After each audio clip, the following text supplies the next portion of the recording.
Alors, pour répondre à cette question, il faut réaliser que quand on observe quelque chose avec un télescope, en particulier quand on observe un objet très lointain, on observe un objet qui est très vieux. Parce que la lumière a mis du temps à nous parvenir, et plus on regarde loin dans l'univers, plus on regarde des objets qui sont âgés.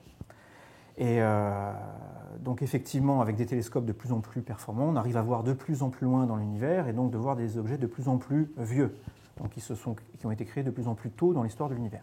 Pour répondre de façon factuelle à la question, les objets les plus lointains, ce sont ceux qui ont été créés les premiers dans l'univers, c'est les premières galaxies, ils se situent à peu près un peu plus de 13 milliards d'années-lumière.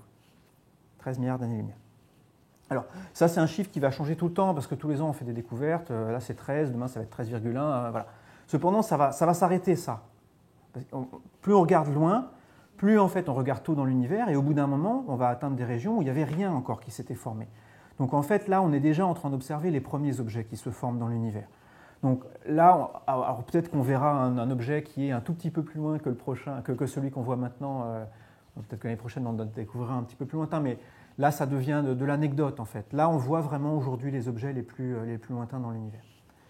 Pour aller un tout petit peu plus loin que cette réponse-là, ce n'est pas tout à fait vrai, ça, en fait. Parce que je vous dis qu'on voit les galaxies les plus lointaines et les premières qui se sont formées, ça c'est vrai. Mais cependant, quand on va encore plus loin dans l'univers, il n'y avait pas de galaxies, certes, mais il y avait quand même quelque chose qu'on pouvait voir. Et, juste pour vous faire vraiment en 15 secondes l'histoire de l'univers, le Big Bang en 15 secondes, vous êtes prêts? C'est parti. Big Bang, là on ne comprend rien, on ne sait pas ce qui se passe. Mais bon, l'univers est là, très dense, très chaud, et il s'expand à une vitesse assez grande. Il s'expand. Comme il est très chaud, tout ce que la matière qu'elle contient est constituée d'atomes qui ne sont pas vraiment les atomes comme maintenant, c'est-à-dire qu'ils ne sont pas liés entre eux, et même les électrons ne sont pas liés aux atomes. En fait, vous avez des charges électriques qui sont séparées les unes des autres. Et ça, c'est une conséquence super importante, c'est que la lumière ne se propage pas dans ces milieux-là. La lumière ne se propage pas dans ces milieux qu'on appelle des plasmas. Donc au début de cet univers chaud, là, la lumière a très peu de mal à se propager. C'est un brouillard, en fait. C'est vraiment ça qu'il faut voir. Vous avez un énorme brouillard, et en fait, on n'y voit rien.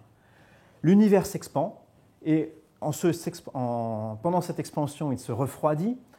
Et au bout d'un moment, il atteint une température telle que les atomes se forment, c'est-à-dire que les électrons viennent s'attacher aux atomes, et là, la lumière peut se propager d'un coup. En fait, l'univers devient transparent. Il faut vraiment voir ça, c'est assez spectaculaire si on l'imagine. On est dans un brouillard, et tout d'un coup, le brouillard se dissipe autour de vous, et la lumière peut se propager. Cette lumière qui s'est libérée à ce moment-là, on la voit aujourd'hui, elle nous arrive. Donc on voit la lumière qui a été libérée à ce moment-là. Ça s'appelle le rayonnement de fond cosmologique. À cause de l'expansion, ce n'est plus de la lumière, c'est du rayonnement micro-ondes, mais on arrive quand même à le détecter. Et ça, c'est quelque chose qui se situe bien derrière les premières galaxies.